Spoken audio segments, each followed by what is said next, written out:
사랑의 주님, 한 주만에 온 세상이 또 너무나 아름다운 빛을 드러내는 모습을 보면서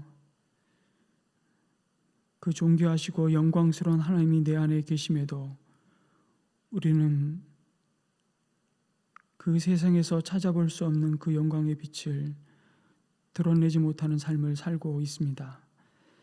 하나님, 오늘도 언제나 우리가 기대하는 것처럼 위로의 말씀을 듣기 원하지만 때로는 우리에게 찾아온 고통이 감추어진 은혜임을 드러내실 때 우리를 책망하시고 또 우리를 그 죄로부터 돌이키기 위해 오늘도 우리를 향해서 꾸짖으시는 말씀을 겸손히 들을 수 있도록 인도하여 주시옵소서.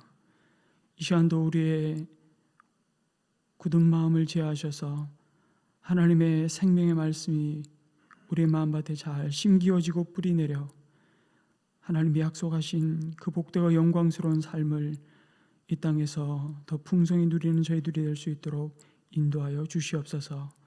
감사하며 예수님의 이름으로 기도드립니다. 아멘. 여러분, 예레미야 선지자는 남유다 요시야 왕이 통치하던 13년째 해인 BC 626년부터 이스라엘 백성을 향해 하나님의 말씀을 대언했습니다. 그는 왕조 말기에 유다가 바벨론에 의해 망하고 포로로 사로잡혀 가고 말 것이라고 예언했습니다. 국력이 쇠락했기 때문이 아니라 순전히 유다의 죄악 때문에 멸망할 것이라고 말해야만 했습니다. 참 사랑으로 건네는 말인데도 그 꾸지람이나 책망의 말을 들으면 왜 그렇게 고통스러운지요. 그래서 그 말을 하는 사람을 우리는 마음에서 밀어내고 불편해서 멀리하고 그리고 심지어 미워합니다. 예레미야가 그런 미움을 받은 선지자였습니다. 그는 유다 자기 동족으로부터 배척받았고 거부당한 선지자였습니다. 선지자로서 하나님의 부르심, 그 소명과 함께 그의 인생은 인간적인 눈으로 보면 정말 고난의 연속이었습니다. 어두운 감옥에 감금당하고 질질 끌려다니면서 매를 맞고 결국 그 마지막 인생의 모습은 머나먼 애굽에서 객이 되어 생을 마치고 말았습니다. 그때까지 고난받는 백성과 함께 예레미야는 고난받으며 하나님의 부르심 앞에 처절한 눈물로 외쳤던 눈물의 고통의 선지자였습니다. 이런 예레미야 선지자를 통해서 너희는 주님의 말씀을 들으라고 외치는 그 주님의 말씀은 세 가지로 요약할 수 있습니다. 첫째는 너희가 지은 죄로 말미암아 하나님은 반드시 너희를 재앙으로 심판할 것이라는 선포입니다. 두 번째는 그러나 속히 회개하고 주께 돌아오는 자는 또한 살리라는 말씀이죠. 아주 분명하고 단순한 메시지입니다. 그리고 마지막으로 나는 이 땅에 남겨진 자들과 새 언약을 맺으시겠다고 약속하십니다. 내가 너희와 이미 언약을 맺었어도 너희가 그 언약을 지킬 수 있는 그 소원도 능력도 없었지만 이제 실패할 수 없는, 돌아설 수 없는 영원한 언약을 너와 맺으시겠다고 약속하십니다. 그것이 예수 그리스도의 십자가에서 성취하신 구원의 약속, 구원의 언약입니다. 그런데 하나님의 특별한 이 사랑을 받던 이스라엘 백성이 이제는 하나님이 보낸 징계의 채찍을 맞으며 피눈물을 철철 흘리게 될 것이라고 말씀하시는 이 하나님의 고통스러운 마음을 2장 2절에서 이렇게 말씀하십니다. 내가 젊은 시절에 얼마나 나에게 성실하였는지, 내가 신부 시절에 얼마나 나를 사랑하였는지, 저 광야에서 씨를 뿌리지 못하는 저 땅에서 내가 어떻게 나를 따랐는지 내가 잘 기억하고 있다. 이스라엘은 나 주에게 거룩하게 구별된 나의 수확 중 첫 열매다.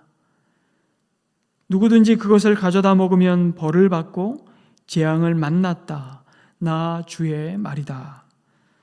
여러분, 언뜻 보면 사실은 이해가 잘 안 되는 말씀입니다.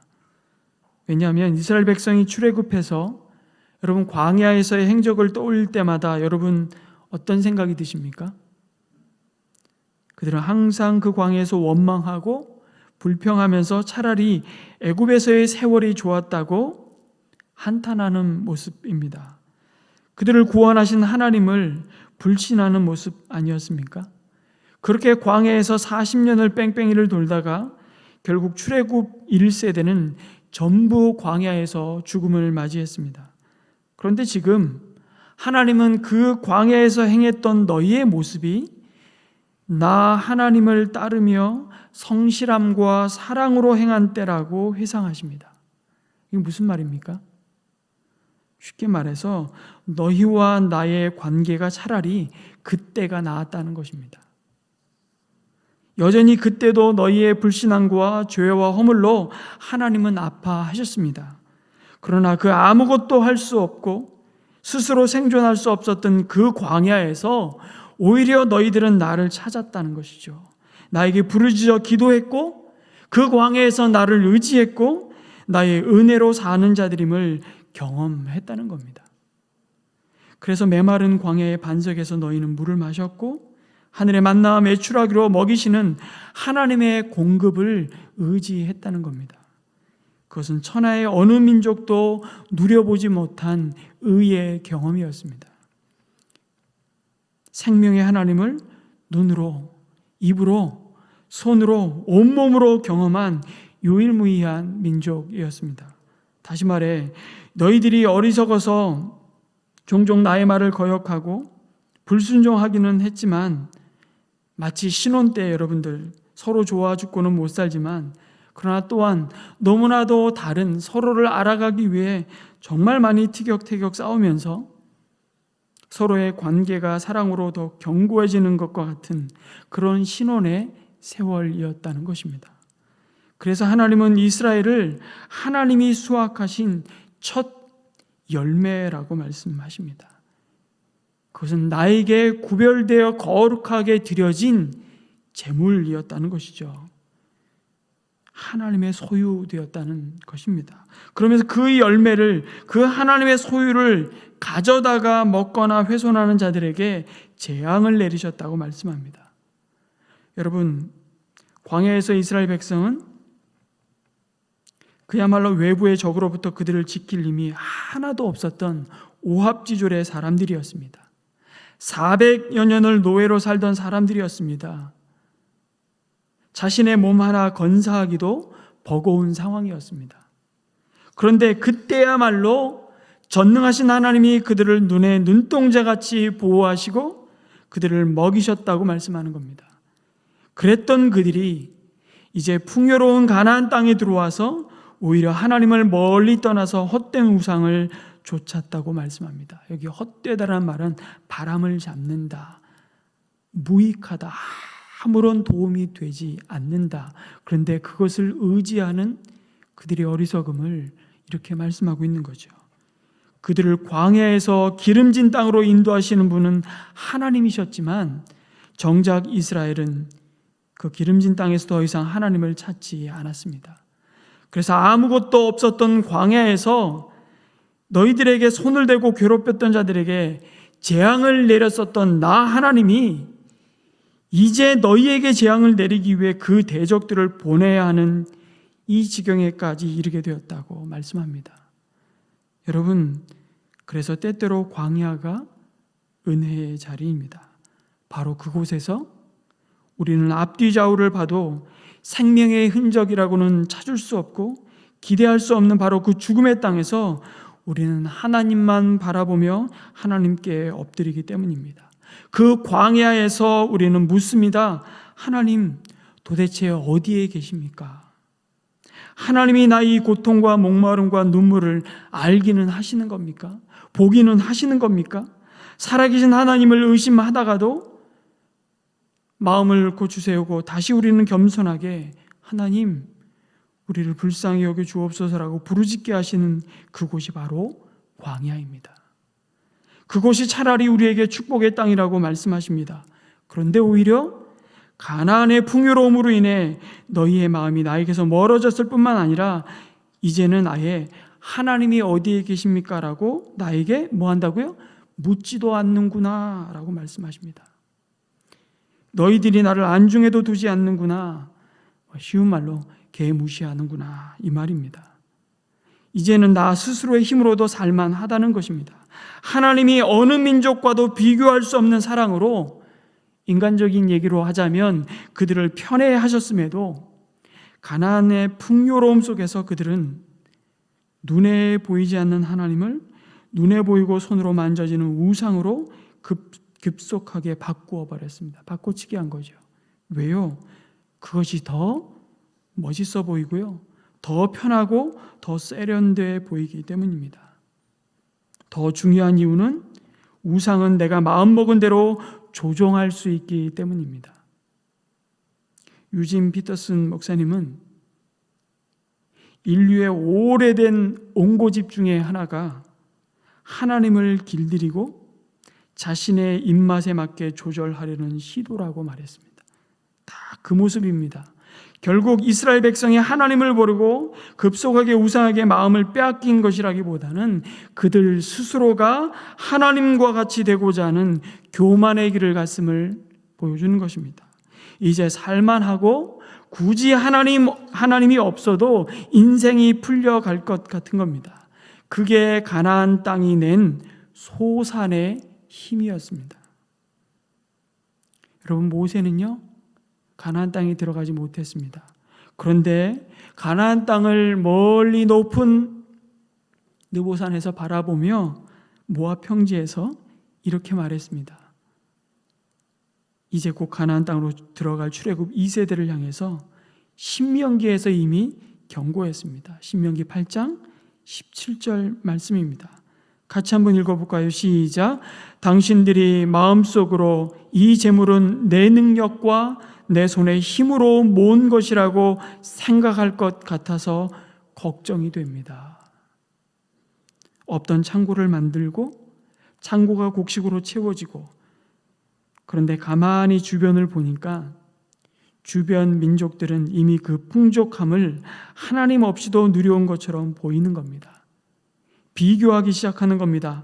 하나님이 아니어도 더 큰 창고와 더 큰 집과 더 부유한 소산을 보니 이 모든 것을 주시고 그들을 먹이신 분이 하나님이라는 사실조차도 급속히 잊어버렸던 것입니다. 아니, 언뜻 하나님보다 더 커 보이는 바알과 아세라와 모든 우상을 함께 섬기는 것도 그리 나쁘지 않은 겁니다. 그렇게 두 마음을 품고 하나님도 섬기고 바알도 섬기던 신앙에 하나님의 징계가 시작되었습니다. 그럼에도 그들은 마음이 강팍해져서 나라가 멸망하는 심판 속에서도 끝까지 이 백성은 하나님 앞에 엎드리지 않습니다. 그러므로 스스로 살 길을 찾겠다고 나서는 모습을 하나님은 한탄하십니다. 그것이 18절 말씀입니다. 그런데도 이제 내가 시홀 강물을 마시려고 이집트로 달려가니 그것이 무슨 일이며, 유프라테스 강물을 마시려고 아시리아로 달려가니 이 또한 무슨 일이냐. 무슨 말씀입니까? 바벨론에 의해 무참히 짓밟히고 예루살렘 성과 성전이 파괴되고 왕으로부터 모든 귀족들과 지도자들 그리고 평민에 이르기까지 포로로 끌려가는 상황에서도 그들은 하나님의 얼굴을 구하지 않았다는 것입니다.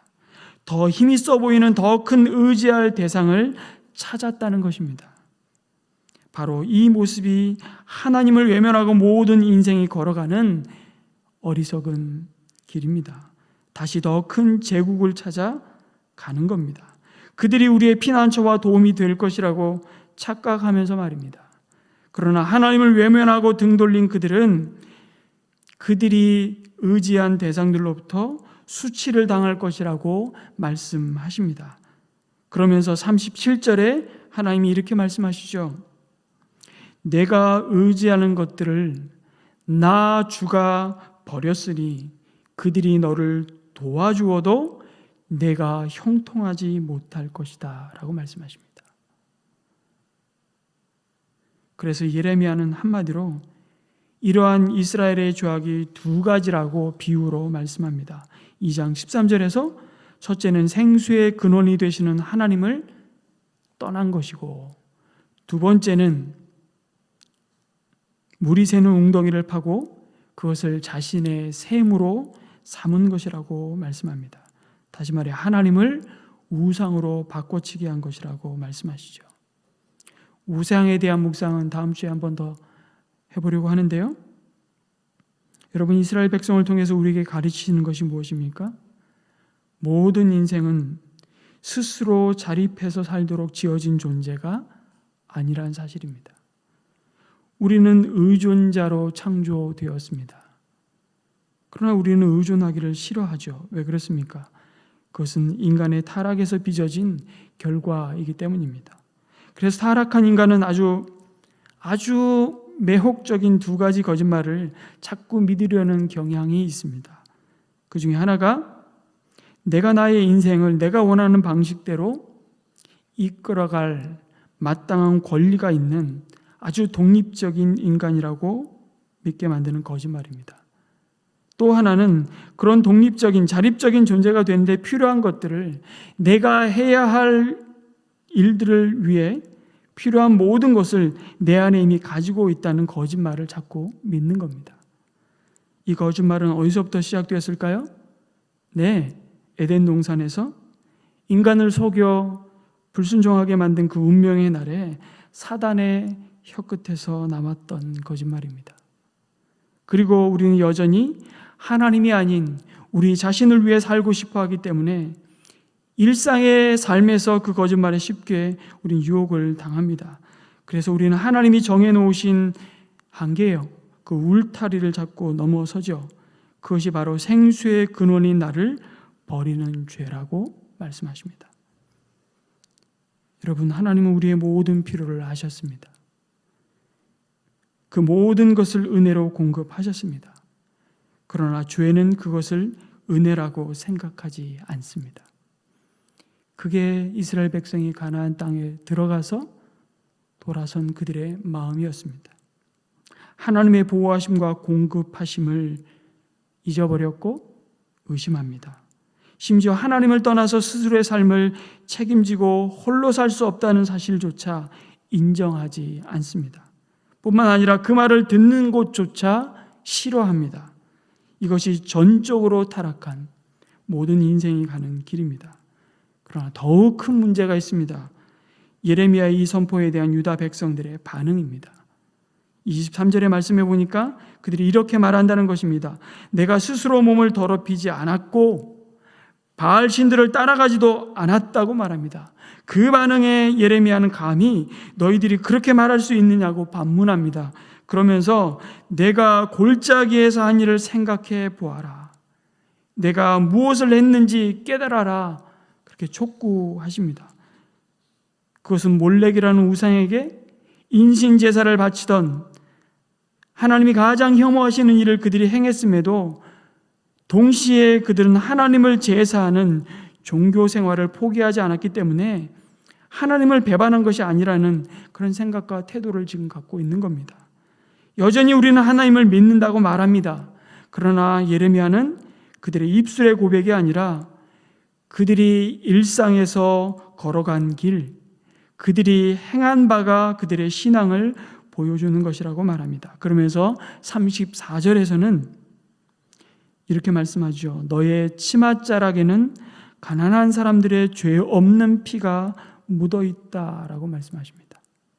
예레미야 시대에 여러분, 가난한 이들이 피눈물을 흘릴 수밖에 없던 현실을 보여주시면서 이 일이 하나님이 너희들에게 약속하여 주신 젖과 꿀이 흐르는 풍요로운 땅에서 일어나고 있는 일이라고 책망하십니다. 모두가 없어서 벌어진 일이 아니고 이미 넘치도록 채우셨음에도 불구하고 그 풍요로운 땅에서 더 탐욕을 따라 행한 그들의 죄가 낳은 삶의 모습이라고. 물론 여러분, 가난한 사람을 사회 지도층이 마구 그냥 죽였을까요? 그렇지는 않았을 겁니다. 그래서 어느 사회건 가난하기 때문에 피해를 볼 수밖에 없고요. 억울한 일도 생기는 것을 가지고 선지자들은 이렇게 호들갑을 떤다고 그들은 조롱합니다. 그래서 결국 35절에 가서는 그들이 이렇게 말하는 겁니다. 35절이 하이라이트예요. 나에게는 아무런 죄가 없다. 하나님이 진노하실 일은 하지 않았다 하고 말한다. 나는 모르는 일입니다. 나와 상관없는 일입니다.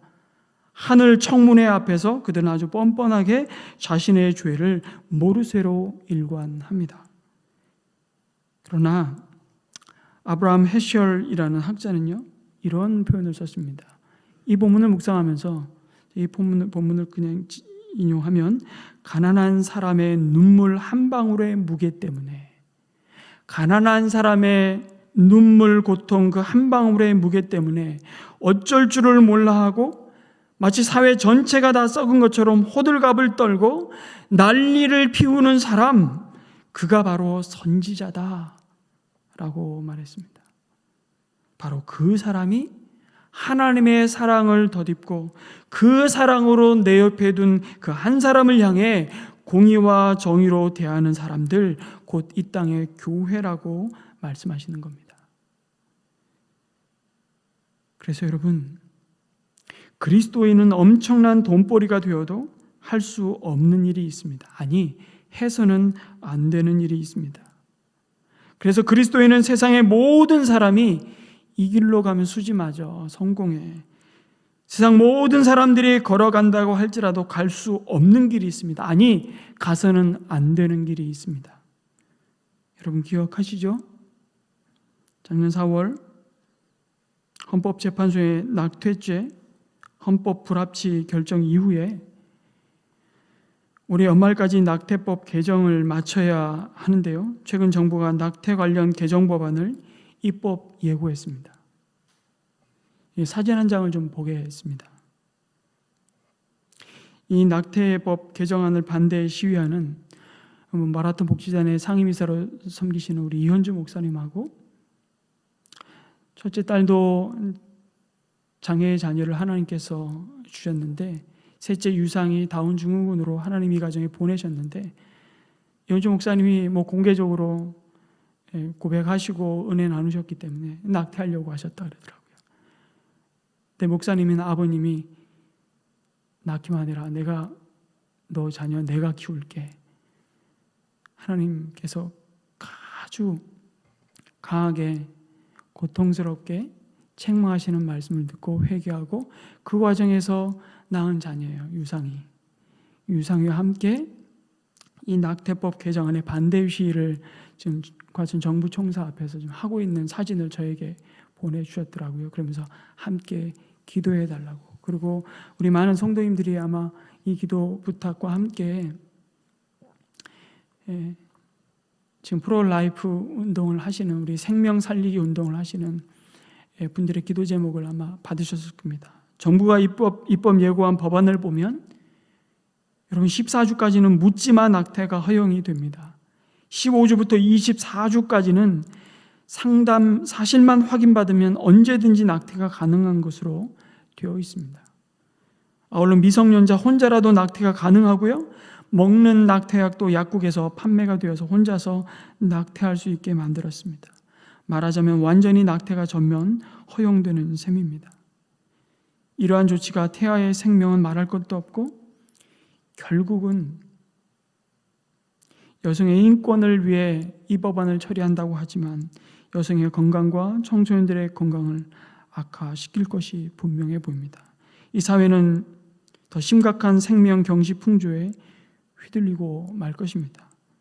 그런데 여기에 더 깊은 단식이 있습니다. 여러 통계에서 저도 어저께 이 통계를 보면서 참 많이 사실은 설교를 준비하며 사실 울었습니다. 기독교인의 낙태는 다른 비그리스도인들과 전혀 다르지 않다고 합니다. 오히려 일부 통계에서는 기독교인들이 조금 더 많이 낙태를 하는 것으로 나와 있기도 합니다.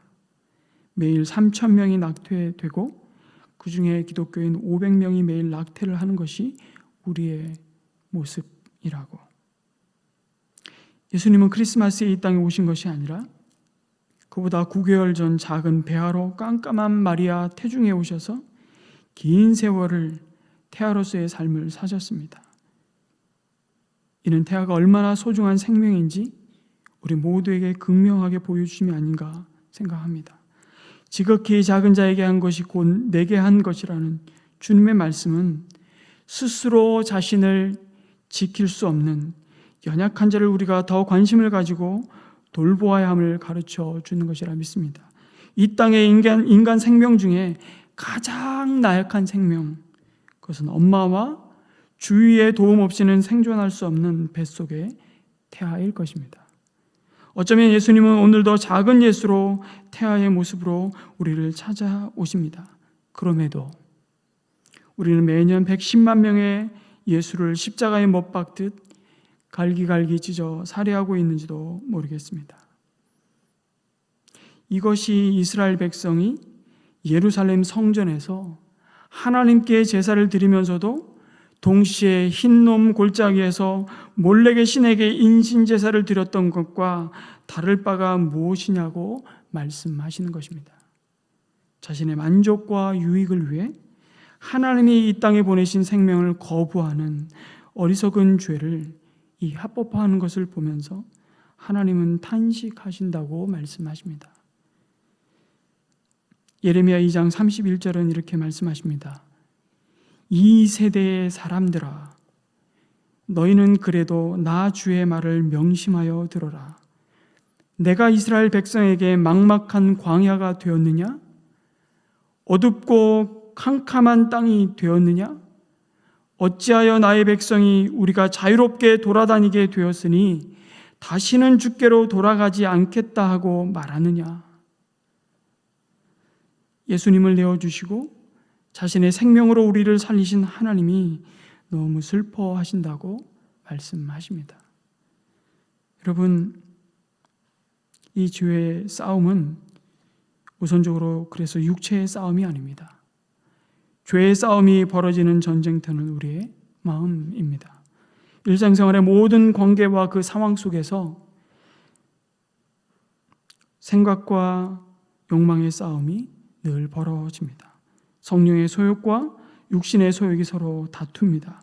그릇된 행위만 여러분 그냥 멈추고 중단하면 참 회개가 이루어질까요? 물론 그것은 너무나 중요한 회개의 열매입니다. 그러나 그것만이 진정한 회개일까? 참 회개는 이 마음에서부터 시작합니다. 진정으로 회개하려면 나의 부패한 본성을 인정하고 나의 문제가 단지 그릇된 행위를 하는 것이 아니라 하나님이 원하시는 것이 아닌 내가 원하는 것을 하는 데 있다는 것을 솔직하게 고백하는 것입니다. 거기서부터 회개는 시작됩니다. 결국 우리가 짓는 모든 죄의 가장 밑바닥에는 하나님을 섬기기보다 하나님이 되고 싶어하는 욕망이 도사리고 있음을 우리는 인정해야 합니다. 그런데 우리는 그것을 인정하고 싶지 않습니다. 마치 이스라엘 백성들처럼. 그래서 우리는 우리 자신이 타락한 것이 아니라 불운하다고 생각하고 싶어 합니다. 설령 타락했다 손 치더라도 전적으로 가망성이 없는, 전적으로 타락했다고 믿지 않습니다. 우리는 자꾸 스스로를 썩 그래도 괜찮은 죄인이라고 믿고 싶어 합니다. 우리는 우리보다 더 나쁘게 보이는 사람들을 가리키면서 위로를 찾으려고 합니다. 우리는 누군가가 잘못을 지적하면 어디 잘못한 것이 나 혼자냐, 나 혼자가 아니라는 것을 보여주기 위해 오히려 적반하장으로 반응합니다. 이스라엘의 모습이 그랬고 하나님께 등을 돌린 모든 세대의 사람들이 늘 그래 왔습니다. 왜요? 이 모든 것을 받아들이고 나의 죄로 인정하기가 그토록 어려운 이유가 뭘까요? 다 하나입니다. 하나님이 우리에 대해 말씀하시는 것보다 우리가 더 의로울 수 있다는 그 가능성을 굳게 믿기 때문입니다. 난 그래도 괜찮은 사람이야. 그래서 여러분, 하나님의 은혜를 의지한다는 것은요, 단지 죄를 고백하는 것만이 아니라 우리 자신의 의를, 우리 자신의 훈장을 버리는 것을 의미합니다. 그래야만 우리는 예수 그리스도께서 십자가에서 이루신 온전하고 영원한 그 의를 덧입을 수 있습니다. 그것 아니면 우리에겐 소망이 없는 자들입니다라고 우리는 고백하며 그 십자가의 은혜를 붙들 수 있습니다. 그것이 모든 인류에게 주신 유일하고 온전한 소망, 희망입니다. 그럼에도 우리는 여전히 다른 사람을 사실은 탓하고 싶어 하죠. 다른 사람에게 책임을 전가할 수 있으면 좋겠다고 생각합니다. 그래서 내 잘못을 뒤집어 씌울 수 있는 다른 죄인이 항상 내 옆에는 존재합니다. 내 어리석음과 죄를 전가할 수 있는 상황이 항상 존재합니다. 내가 어쩔 수 없었기 때문에 내가 그런 일을 하게 만든 외부적인 요인이 항상 있습니다. 그래서 우리는 자주 이렇게 마음을 먹습니다. 목회 상담자로 많은 가정이 주님의 영광스러운 교회로 세워지는 일을 돕는 폴 트립 목사님이 계십니다. 이분의 책을 저는 자주 읽는데요. 이분의 표현을 그대로 빌리자면 그런 마음이 이런 마음이라는 거예요. 그랬더라면 좋았을 텐데 라고 우리는 끊임없이 말한다는 겁니다. 뭐라고요? 그랬더라면 좋았을 텐데, 좀 더 안정적인 가정에서 자랐으면 좋았을 텐데, 자라면서 더 좋은 친구들을 만났더라면 좋았을 텐데, 부모님이 나를 더 좋은 학교에 보내줬더라면 좋았을 텐데, 내 머리가 좀 더 좋았더라면 좋았을 텐데, 그 사고가 일어나지 않았더라면 좋았을 텐데, 좀 더 건강했으면 좋을 텐데, 더 좋은 직업을 가질 수 있었다면 좋았을 텐데, 너무 젊었을 때 결혼하지 않았더라면 좋았을 텐데, 좀 더 이해심이 많은 배우자를 만났더라면 좋았을 텐데, 젊었을 때 좋은 교회를 발견했더라면 좋았을 텐데, 편안하게 어울릴 수 있는 소그룹 모임이 있으면 좋을 텐데, 심지어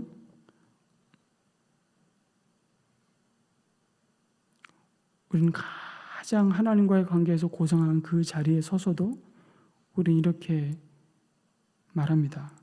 성경을 좀 더 알았으면 좋을 텐데, 아이들이 좀 더 순종적이면 좋을 텐데, 더 좋은 동네에서 살았으면 좋았을 텐데,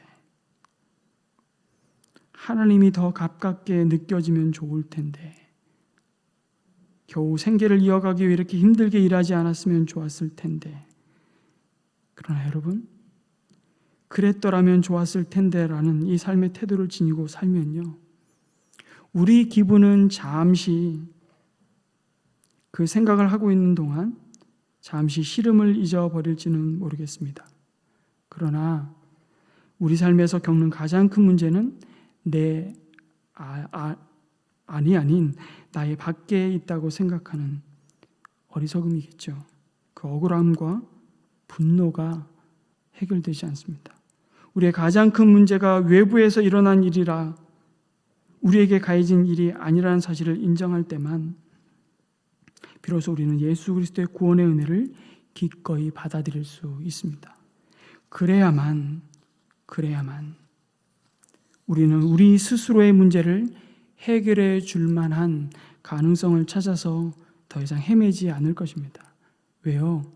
우리 자신과 우리를 둘러싼 세상의 문제는요, 오늘 말씀하셨잖아요. 근본적으로 생수의 근원이 되신 하나님을 떠난 데서 비롯된 것이기 때문입니다. 사랑하는 성도 여러분, 누가 이 사망의 몸에서 나를 건져내랴, 그렇게 탄식하는 자를 위해서 하나님은 예수님을 보내셨습니다.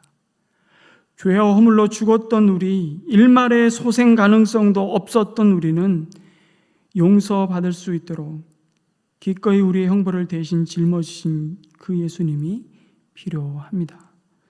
죄인인 우리에게는 우리 안에 거하시며 우리가 할 수 없는 일을 할 수 있도록 죄를 이기게 하시는 능력 주시는 성령 하나님이 필요합니다.